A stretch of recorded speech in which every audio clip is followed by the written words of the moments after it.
Haleluya. Terima kasih Bapak Ibu. Tuhan kita memberkati seluruh persembahan kita untuk kemuliaan namanya. Apa kabar Bapak Ibu saudaraku? Dahsyat luar biasa. Sukacita dan damai masih ada di hati. Amin. Puji Tuhan, luar biasa. Biarpun banyak masalah, tetap ada damai di hati. Amin. Amin. Terpujilah Tuhan. Terlebih dahulu saya menyampaikan selamat Natal buat kita semua. Selamat Natal. Amin. Terima kasih. Hari ini kita mendengarkan firman Tuhan dengan tema Natal kita. Tema Natal kita adalah kami datang menyembah Dia. Subtema, hendaknya perayaan Natal ini melahirkan jemaat yang tulus dan rela serta gigih melayani Tuhan. Amin. Kadang-kadang Natal melahirkan yang meleset, bisa menjadi melahirkan perpecahan, melahirkan pertengkaran, permusuhan disebabkan oleh satu dan lain hal. Tetapi saya berharap kita semua berusaha supaya lewat kita merayakan Natal tahun ini akan lahir jiwa-jiwa yang haus melayani Tuhan. Amin. Karena itu mari kita buka Alkitab kita, Matius pasal 2 ayat 1 sampai 3. Kita baca bersama. 1, 2, 3. Sesudah Yesus dilahirkan di Betlehem di tanah Yudea pada zaman Raja Herodes, datanglah orang-orang Majus dari timur ke Yerusalem dan bertanya-tanya, di manakah dia, raja orang Yahudi yang baru dilahirkan itu? Kami telah melihat bintangnya di timur dan kami datang untuk menyembah dia. Ketika Raja Herodes mendengar hal itu, terkejutlah ia beserta seluruh Yerusalem. Amin. Amin. Amin. Bapak Ibu saudaraku sekalian, orang-orang Majus ini mencari Yesus dengan satu tujuan untuk menyembah, dengan satu keinginan yang terdorong dari hatinya untuk menyembah Yesus. Padahal mereka bukanlah umat Tuhan, bukan orang Israel, tetapi orang lain yang karena lewat ilmu pengetahuan mengetahui bahwa ada raja yang luar biasa sedang lahir di dunia. Lewat ilmu mereka miliki. Mereka memprediksi bahwa di suatu tempat ada seorang raja yang baru lahir, dan raja ini sangat berbeda dengan raja-raja yang lain, sehingga mereka mencari Yesus dan mempersiapkan segala sesuatu dan berjalan, dan mereka berusaha mencari tahu di mana Yesus, dan akhirnya mereka pun bertemu dengan Yesus dan menyembah Yesus.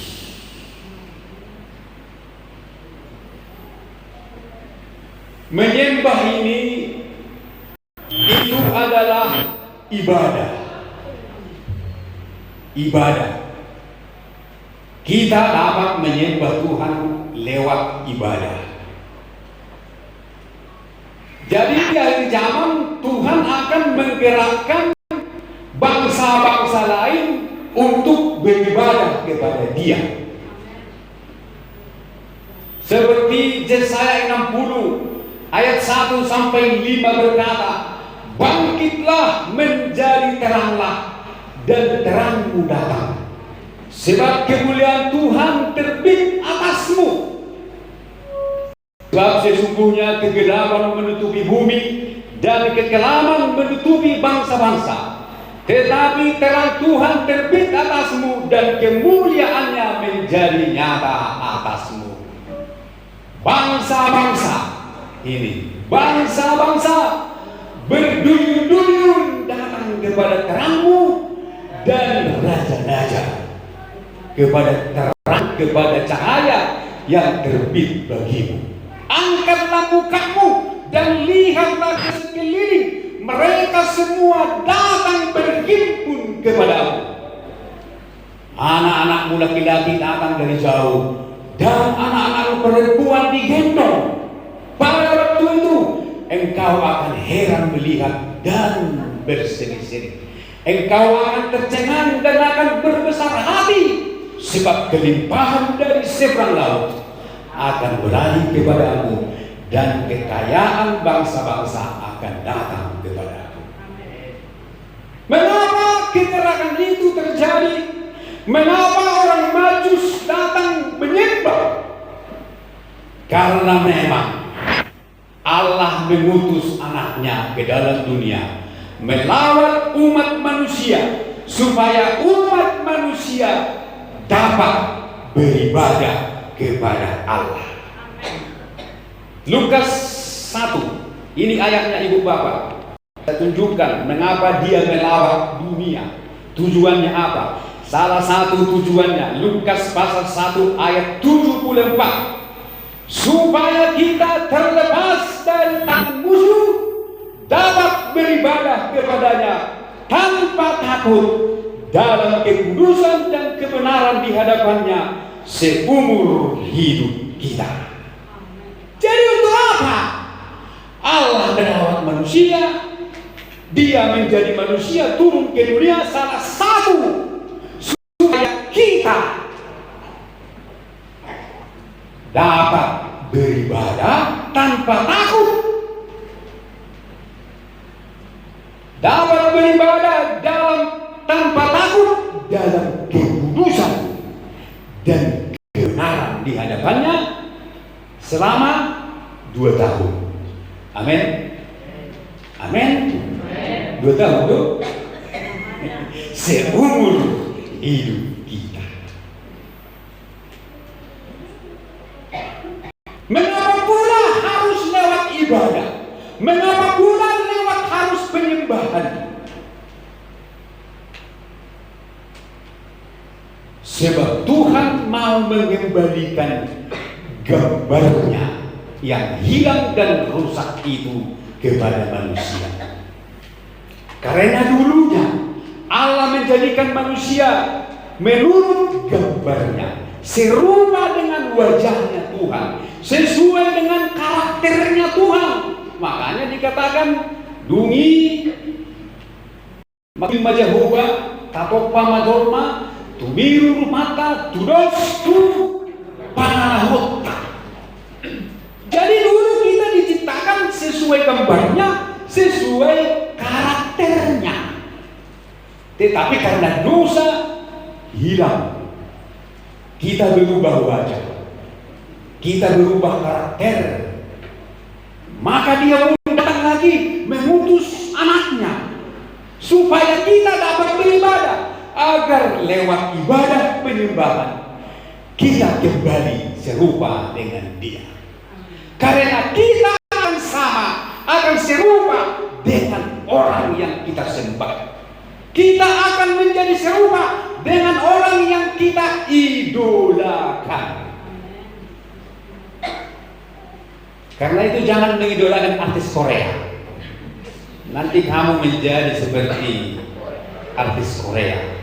Ya, jangan. Kagumilah Yesus, contohlah dia, tirulah dia, jangan tiru para artis. Coba kita buka Mazmur 115. Mazmur 115 menunjukkan di sana bahwa demikianlah orang yang menyembah kepada yang disembahnya. Mazmur 115 ayat 8. Seperti itulah jadinya orang-orang yang membuatnya dan semua orang yang percaya kepadanya. Di atas sudah dijelaskan bahwa bangsa-bangsa, orang-orang ada yang menyembah berhala, menyembah patung, menyembah perak dan emas buatan tangan manusia, mempunyai mulut tetapi tidak dapat berkata-kata, mempunyai mata tetapi tidak dapat melihat, mempunyai telinga tetapi tidak dapat mendengar, mempunyai hidung tetapi tidak dapat mencium, mempunyai tangan tetapi tidak dapat meraba-raba, mempunyai kaki tetapi tidak dapat berjalan, dan tidak dapat memberi suara dengan kerongkongannya. Seperti itulah jadinya orang-orang yang membuatnya dan semua orang yang percaya kepadanya. Amin. Jadi supaya kita menjadi seperti Yesus, kita harus menyembah Dia lewat ibadah. Karena itu percayalah sungguh-sungguh kepada Yesus, supaya wajah kemuliaannya, gambarnya yang telah hilang itu kembali kepada kita. Kalau kita percaya kepada berhala, percaya kepada begu, maka kita akan menjadi seperti begu. Pengalahu kita pun menjadi seperti pengalahu begu. Itulah sebabnya banyak orang tidak bisa mendengar firman Tuhan, walaupun dia punya telinga, tapi dia tidak bisa mendengar firman Tuhan karena dia tidak percaya Tuhan. Dia percaya begu, dia percaya dukun, dia percaya orang-orang mati, maka hatinya pun mati, tidak bisa mendengarkan suara Tuhan. Mari kita pilih satu, siapa yang kita percayai, dan itu adalah Yesus Kristus. Amin. Yesus Kristus. Kemudian apa lagi tujuan Tuhan? Dia mau menjadikan kita serupa dengan gambar. Apa tujuannya? Dia mengajak kita beribadah.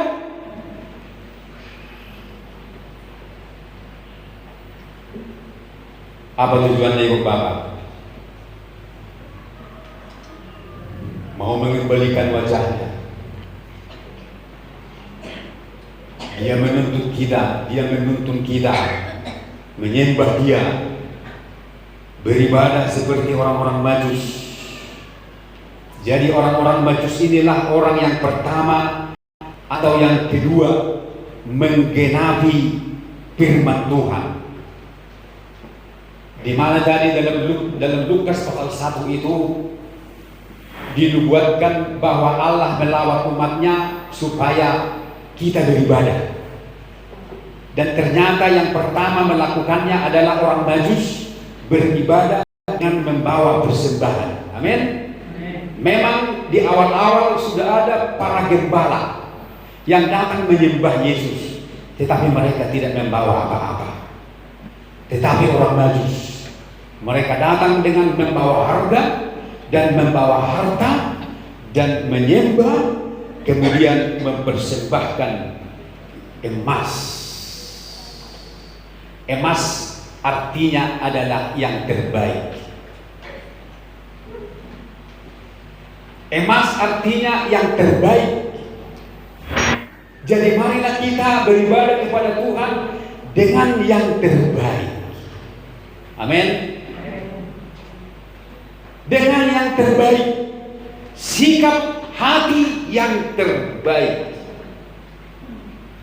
pakaian yang terbaik. Jangan buru-buru mau pesta atau dipakai lebar sudah. Ya kan?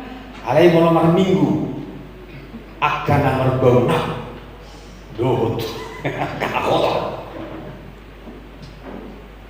Orang-orang Majus menyembah Tuhan membawa emas impor yang terbaik, dan mereka hatinya rindu.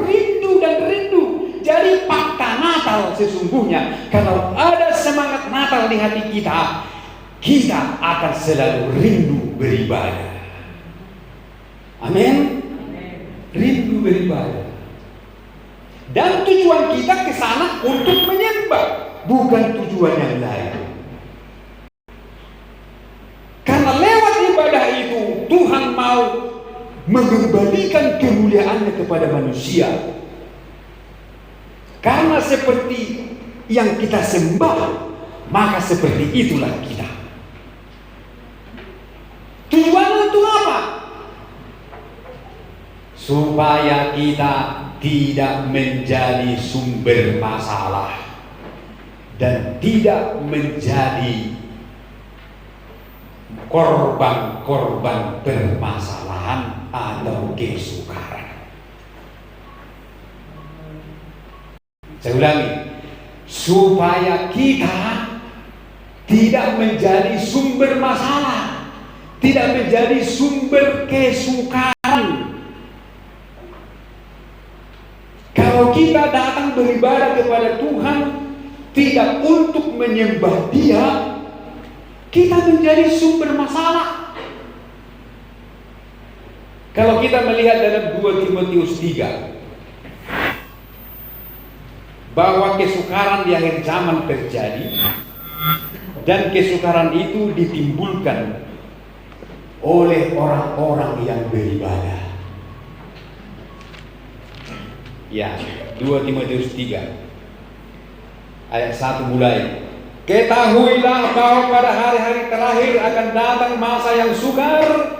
Manusia akan mencintai dirinya sendiri dan menjadi hamba uang. Mereka akan membual dan menyombongkan diri.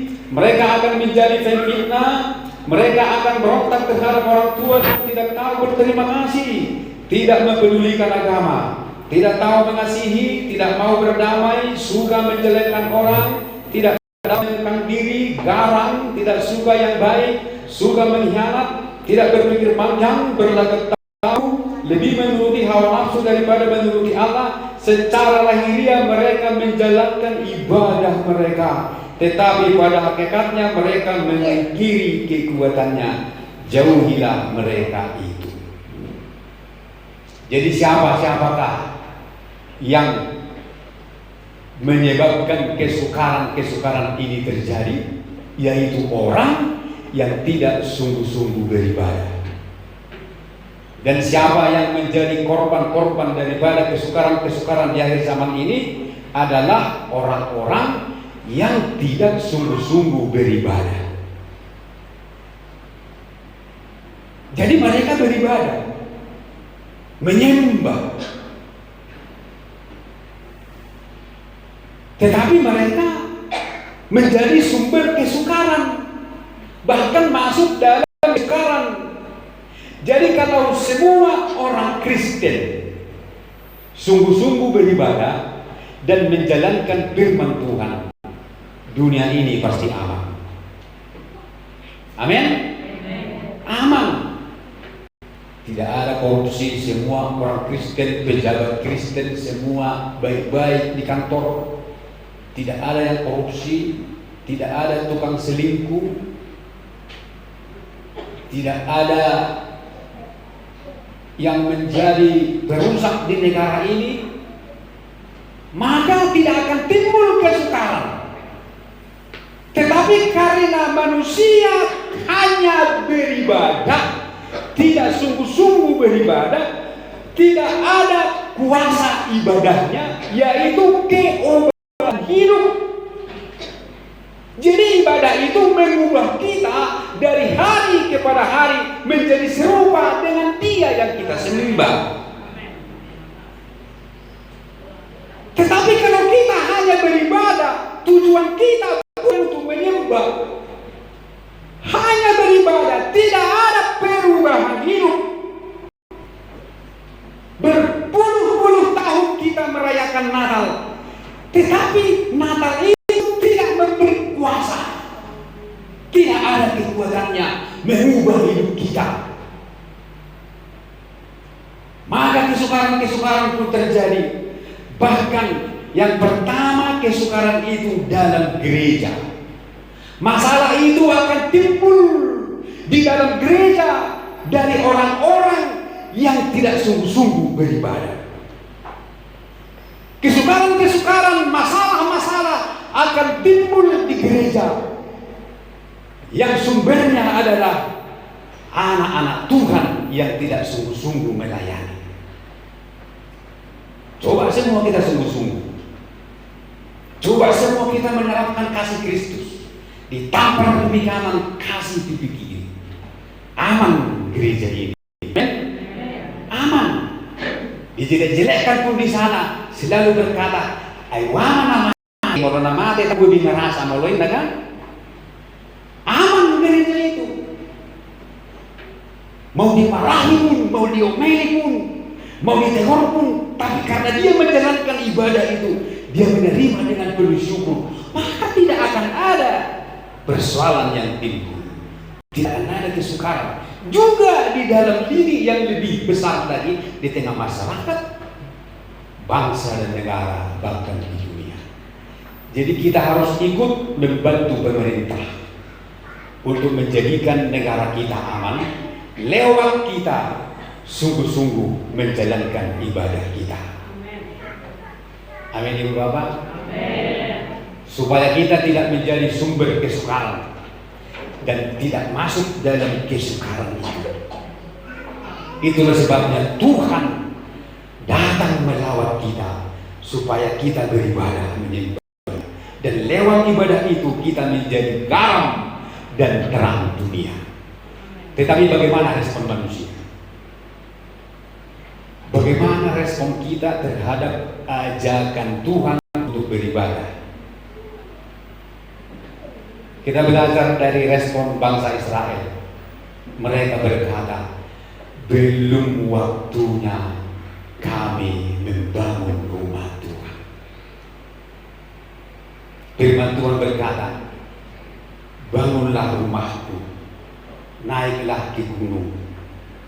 Tetapi bangsa ini berkata, belum waktunya Tuhan kami membangun rumahmu. Rumah itu adalah diri kita. Artinya kita berkata, belum waktunya Tuhan aku melayani. Belum waktunya Tuhan aku bisa beribadah kepadamu seperti kehendakmu. Itu dalam kitab Hagai. Ya, dalam kitab Hagai pasal 1, inilah respon reaksi bangsa Israel terhadap ajakan Tuhan untuk membangun rumahnya. Sama dengan respon kita di hari-hari ini untuk membangun rumah rohani kita. Hagai pasal 1,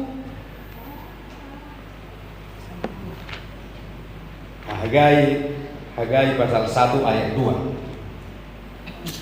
Beginilah firman Tuhan semesta alam, bangsa ini berkata, sekarang belum tiba waktunya untuk membangun kembali rumah Tuhan. Maka datanglah firman Tuhan dengan terang-terang Nabi Hagai bunyinya, apakah sudah tiba waktunya bagi kamu untuk mendiam rumahmu yang dipapani dengan baik, sedang rumah ini tetap menjadi reruntuhan. Oleh sebab itu beginilah firman Tuhan semesta alam, perhatikanlah keadaanmu. Kamu menabur banyak tetapi membawa pulang hasil sedikit.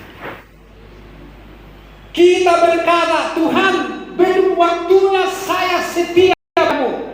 Biarlah aku untuk hari-hari ini menjadi Kristen KTP saja. Belum waktunya Tuhan, belum waktunya. Padahal Tuhan katakan sudah waktunya sekarang, sebab hari ini telah lahir bagimu Juru Selamat. Tapi kita berkata, tunggu Tuhan, belum waktunya. Mengapa? Orang Israel ini mereka berkata belum waktunya karena mereka masih hidup susah. Mereka masih susah,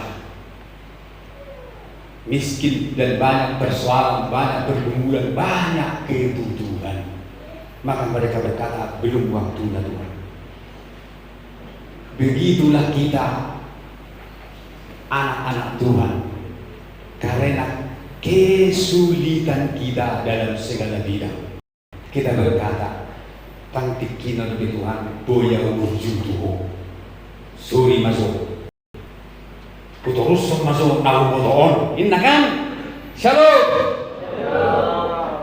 Belum waktunya Tuhan, aku minggu terus, jadi saya tahu deh.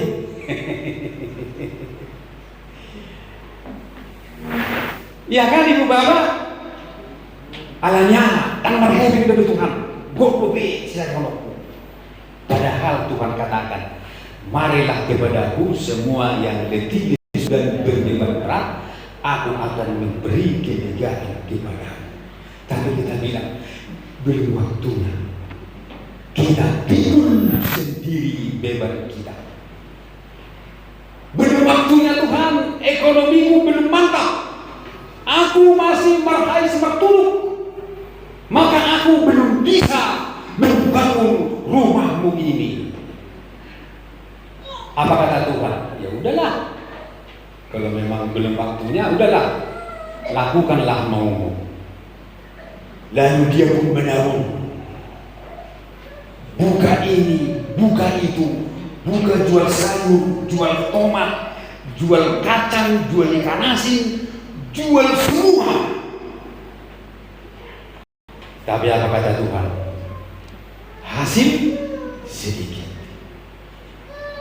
Kamu menabur banyak tetapi membawa pulang hasil sedikit. Kamu makan tetapi tidak sampai kenyang. Kamu minum tetapi tidak sampai puas. Kamu berpakaian tetapi badanmu tidak sampai panas. Dan orang yang bekerja untuk upah, ia bekerja untuk upah yang ditaruh dalam pundi-pundi yang berlubang. Karena apa? Tidak mau beribadah sungguh-sungguh, tidak mau melakukan ibadah dengan sungguh-sungguh, di mana ibadahnya tidak mengubah hidupnya. Masih sami mawon. Maaf ibu bapak, masih sami mawon. Emenatana dikata ursa ina masa hidup beton diudah. Sami mawon, ibadahnya tidak mengandung kuasa. Dengan alasan belum waktunya. Tuhan tidak bisa paksa. Tetapi resikonya ya udahlah ya, resikonya udahlah. Baik maisi si berbiongmu, terserah baik, alai ngomah. Kamu membawa pulang hasil sedikit. Kamu bekerja menjadi menjadi buruh, menjadi karyawan. Kamu melalaikan ibadah, hasilnya kemana? Ditiup angin, ditiup sakit penyakit, ditiup dihembuskan oleh Tuhan. Begitu kita bawa uang itu ke rumah, kita letakkan di meja, langsung Tuhan meniup dan terbang semua. Karena kamu berkata, belum waktunya. Padahal Yesus Kristus sudah datang 2000 tahun yang lalu, lebih 2000 tahun yang lalu. Dia datang supaya kita beribadah kepada Dia. Tetapi sampai hari ini pun ibadah itu belum menjadi kebiasaan yang dimiliki oleh orang Kristen. Belum. Bahkan untuk ibadah pun masih harus ditarik-tarik. Mengapa tak mau datang? Ya kan? Didorong-dorong. Mengapa tak mau maju?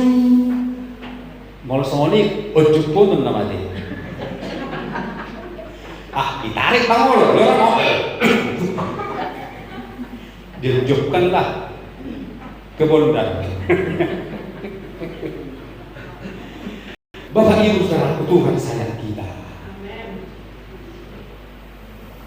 Mungkin tidak bisa kita rutin beribadah. Mungkin selama ini sekali setahun.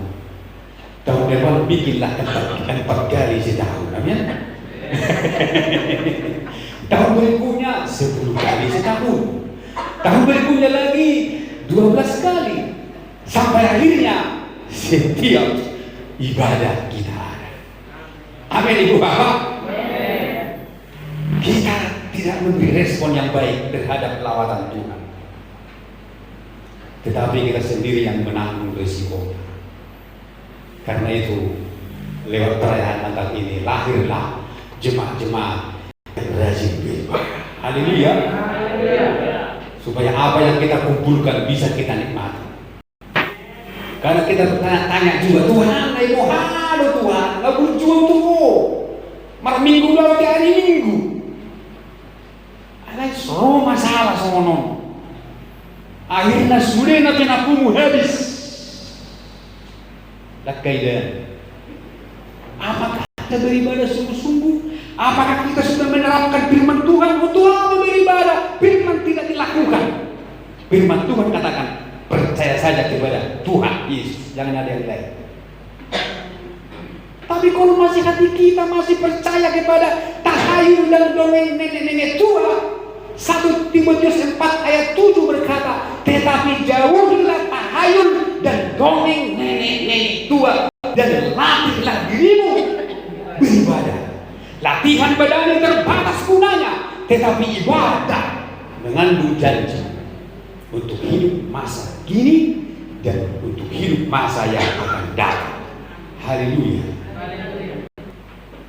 Jadi Tuhan membuat sarana bagi kita supaya kita diberkati lewat ibadah. Dalam ibadah itu kita menyembah Dia. Jangan kita seperti orang Majus, jangan kita seperti Herodes atau seperti orang Farisi dan ahli Taurat.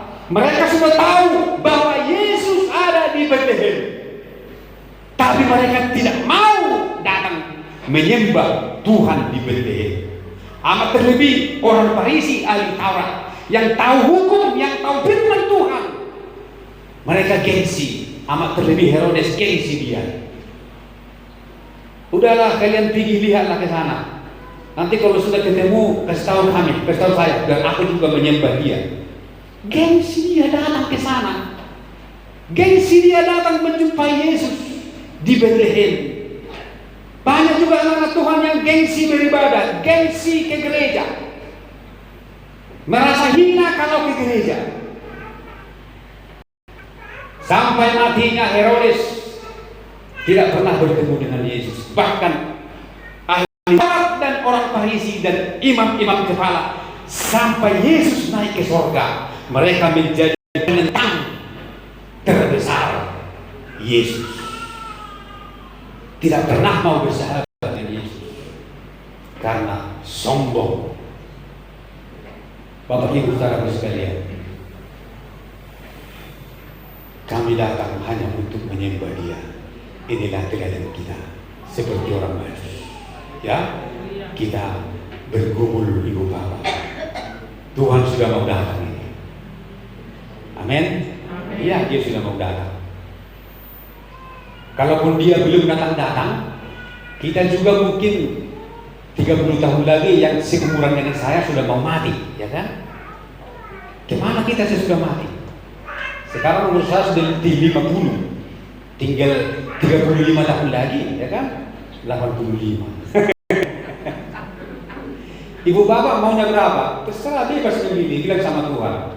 Bayangkanlah 85 ditambah 15, 100. Karena Tuhan tetapkan 70 ditambah lagi 15, 85. Kalau kita tetap minta 80, Tuhan kasih bonus 15, 95. Sesudah itu kita kemana? Tidak ada yang bisa menyelamatkan kita dari hadapannya. Dari tatapan matanya yang bercahaya, kita harus menghadap dia, mempertanggungjawabkan segala perbuatan kita, baik itu jahat ataupun baik. Dan kita akan menerima upah sesuai dengan perbuatan kita. Jadi iman tanpa perbuatan mati. Jangan kita berpikir sekali selamat tetap selamat. Tidak, itu dipegang oleh orang-orang yang tidak mau mengasihi Tuhan, yang hanya mau enak dan gampang. Makanya orang Muslim katakan, enak kali Kristen ya, berbuat dosa, percaya Yesus selamat, enak kali katanya. Karena salah dalam memahami. Firman Tuhan berkata, orang benar saja, hampir tidak diselamatkan. Apalagi dengan orang yang tak benar. Karena itu ibu bapak, di Natal ini kita mengoreksi pelayanan kita kepada Tuhan, apakah semakin lebih baik. Dan biarlah kita semua memperhatikan firman Tuhan pada siang hari ini. Kita bangkit berdiri, kita menyanyi, hai mari berhimpun dan bersukaria, turun semua ke Betlehem. Seperti orang-orang Majus yang datang ke Betlehem. Betlehem adalah rumah roti. Jadi kita harus pergi ke Betlehem, ke rumah roti, ke rumah Tuhan untuk merayakan Natal. Haleluya.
Amin.